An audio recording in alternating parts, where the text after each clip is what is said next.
હર હર મહાદેવ, જય ગિરનારી, જય શ્રી કૃષ્ણ. આપણી આ યુટ્યુબ ચેનલ વાતો વિરલ વિભૂતિઓનીમાં આપ સૌનું ફરી એકવાર હાર્દિક સ્વાગત છે. તો અમે સાંભળ્યું હશે કે યુદ્ધસ્ય કથા રમ્યાહા, યુદ્ધની કથા મનોહર હોય છે.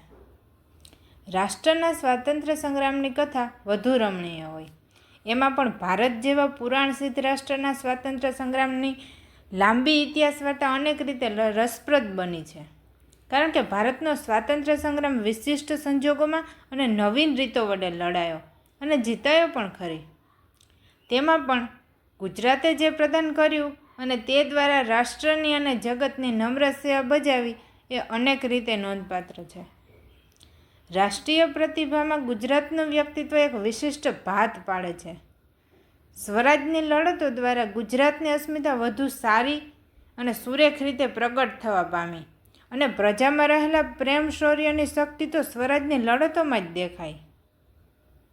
ગુજરાતની આમ પ્રજા, સ્વયંસેવકો તથા સ્ત્રીઓ અને વિદ્યાર્થીઓએ જાણ્યા અજાણ્યા અમૂલ્ય સેવા આપીને તેની સુપ્ત જાગૃત શક્તિના દર્શન પણ કરાવ્યા છે. મિત્રો, જેમ મોરના ઈંડા ચિતરવાના ન હોય તેમ ગુજરાતની અસ્મિતાના શાબ્દિક વર્ણન કરવાના ન હોય, તેની કાર્યસિદ્ધિ તેમાં જ પ્રગટ થઈ જાય છે.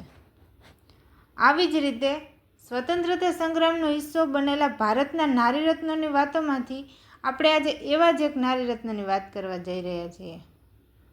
કોઈએ સાચું જ લખ્યું છે કે દીકરી સર્જન શ્રેષ્ઠ પ્રભુનું, દીકરી નાદ ઓમકાર, પરમપિતા પરમેશ્વરનું છે અણમોલ અલંકાર.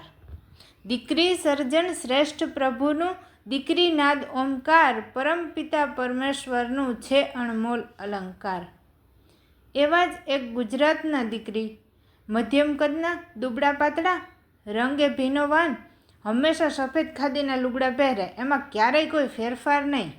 ઊભા હોય ત્યારે ઝડપથી કશે જવાની તૈયારીમાં હોય અને બેઠા હોય ત્યારે કાં તો કંઈ લખતા હોય અથવા તો રેટીઓ કાઢતા હોય. નામ એમનું મણિબહેન વલ્લભભાઈ પટેલ. પિતા તેવી પુત્રી, સ્વાતંત્ર્ય સેનાની. જેમ ગાંધીજીના રહસ્ય સચિવ મહાદેવભાઈ દેસાઈ, તેમજ સરદારના રહસ્ય સચિવ તરીકે મણિબહેનને ઓળખી શકીએ.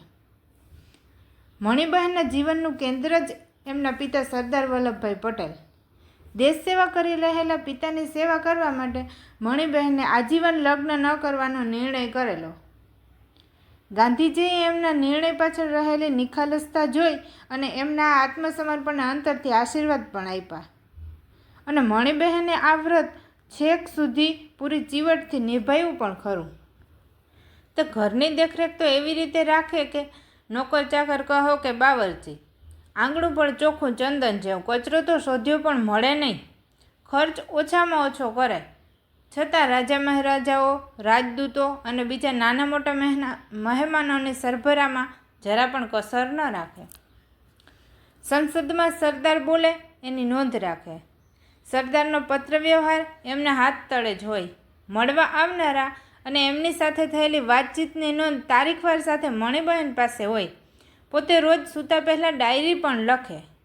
સવારે સરદાર જાગે તે પહેલાં જાગી અને તેમની સેવામાં હાજર જ હોય.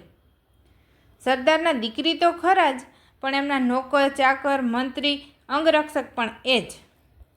મણિબહેનનો જન્મ એપ્રિલ 1904માં. એમના પછી ડાહ્યાભાઈનો જન્મ. બે બેનભાઈને મૂકી માતા ઝવેરબહેનનું મૃત્યુ થયું.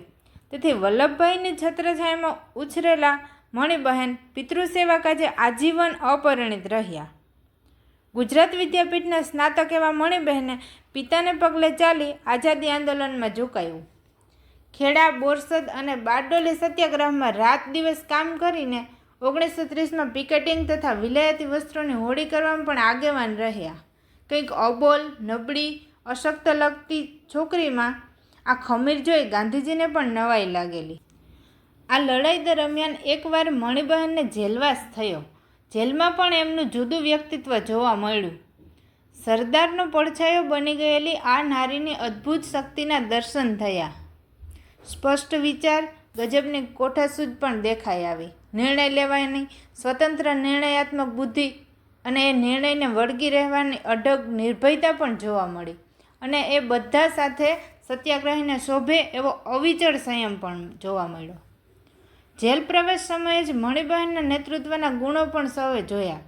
અમલદારોએ બહેનોની ચૂડી ઉતારી લેવાની વાત કરી જેલવાસ દરમિયાન. એની સામે બહેનોએ સત્યાગ્રહ કર્યો કે અમે ચૂડી ના ઉતારીએ. તો અમલદારોની દલીલ એવી હતી કે જેલમાં ઘરેણું પહેરવા ન દેવાય અને કાચ એટલે વિઘાતક વસ્તુ. તે સમયમાં બધા બહેનો કાચની જ ચૂડી પહેરે, એ કેદીને કેમ પહેરવા દેવાય?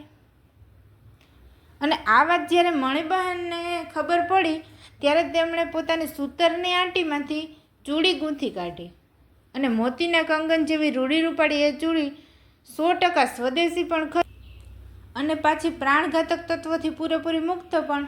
બહેનોએ તરત જ પોતપોતાના માપની ચૂડી બનાવી પહેરી લીધી અને કાચની ચૂડીઓ ઉતારી અમલદારના ટેબલ પર મૂકી દીધી. આવી કુનેભરી દ્રષ્ટિ હતી મણિબહેનની. ગમે તેવી મુસીબતોમાંથી પણ સરળતાથી રસ્તો ગોતી લેવાનો, એ રીતે પણ સરદાર સાહેબના જ સંસ્કાર ગણી શકીએ. જેલમાં તેમનો જાત જાતના અનુભવો થયા. નાની ઉંમરની બાળાઓ પણ જેલમાં આવતી, પણ હકીકતમાં જેલ જીવન એક ઠંડી નિશ્ચલ યાતના. ત્યાં તો ગતિશૂન્ય, ખૂટે નહીં એવા નીરસ લાંબા લાંબા દિવસ અને ભેકાર અંધારી રાત્રિઓ. સત્યાગ્રહ માટેનું આત્મબળ જ જેલ તોડી નાખે. પણ નવી આવેલી બહેનો આમ ભાંગી જાય તો જિંદગીમાં કશું કરી ન શકે. તેથી મણિબહેન આ બધાને બચાવવાની પૂરી કોશિશ કરે. એકવાર એક એવી જ છોકરી એક ટોળીનું નેતૃત્વ કરતી, તેજસ્વી અને નિર્ભય, જેલમાં આવી. ત્યાંનું ભોજન જોઈ જમવાનો ઇનકાર કર્યો. સતત 3 દિવસ સુધી ભોજન ભથ્થું પાછું મોકલાયું. તેથી મણિબહેન તેને સમજાવવા માટે આવ્યા. ક્યાં સુધી નહીં જમે? એટલે પેલી છોકરી કહે, કદાપી નહીં જમું. તો બહેન, હમણાં મેટ્રન આવે ત્યારે ફોર્મ મંગાવી દઉં, સહી કરી માફી માંગી અને ઘરે જતી રહે. રસ્તો બતાવ્યો મણિબહેન. તે કહે, ના, હું માફી ન માંગું, હું તો દેશ માટે મરવા પણ તૈયાર છું. ત્યારે મણિબહેન કહે, આટલી અમથી જીભ અને તેને ટેરવે રહેલા સ્વાદ દેશને માટે નથી છોડી શકતી, તો દેશ માટે દેહ કેમ છોડાશે? થોડીવાર પછી પેલી છોકરી બોલી, હવે ભથ્થું આવશે એટલે જમી લઈશ. બસ. અને મણિબહેન તેની પીઠ થાબડી. ભોજનના સ્વાદ માટે લાચાર કે માંદા પડે એ સત્યાગ્રહી નહીં.